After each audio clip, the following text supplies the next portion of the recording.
Nguzi yemu ku nsonga ezizina okulwayo ng'ezisinze okukandaliza ennyo emisango mu kkooti olw'abalamuzi abatono ennyo ate ng'emisango gyeyongera kwetuuma buli lukya.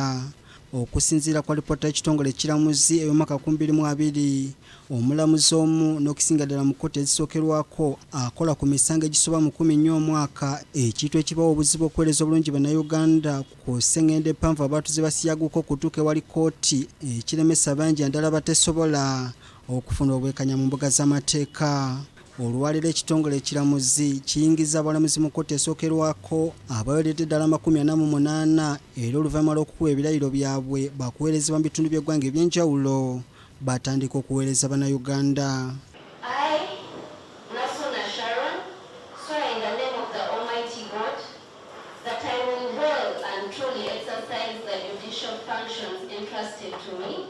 And will do right to all manner of people in accordance with the Constitution of the Republic of Uganda.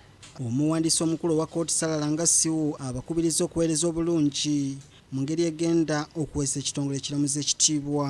You are enemy of all the negative things that have undermined the judiciary. What are those things? You know them, you are practicing the course, you have worked in the course, you know some of them. Corruption is one of them. Case backlog is one of them. Absenteeism, laziness and poor performance or non-performance. Your worships, I appeal to you to get these things and therefore go and address them. Uganda Alfonse Owiny Dollo mu bubaka bwe abakubiriza okukola emirimu gyabwe nga bagoberera amateeka n'okunywerera ku birayiro byabwe okusobola okuwa bannayuganda obwenkanya.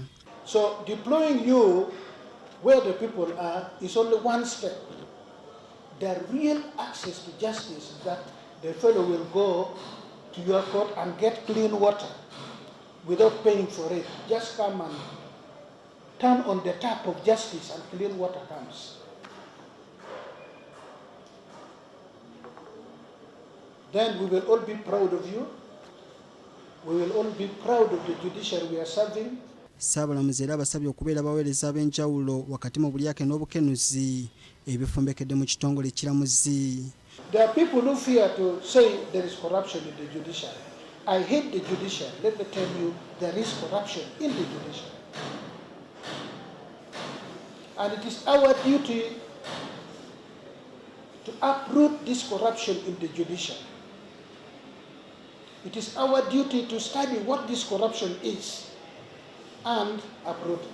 Ebitundu ebisinga okubeera n'omuwendo gw'abalamuzi abatono era ebisinga okubeera mu emisango egikandalidde ennyo mu kkooti kuliko Mbale, Fort Portal, Kabale, Mubende, Jinjagulu n'ebirala nga kkooti y'ebyobusuubuzi yemu kuzisinga okubeera n'emisango egyetuumyeyo olw'okubulwa abalamuzi abalina okugiwulira.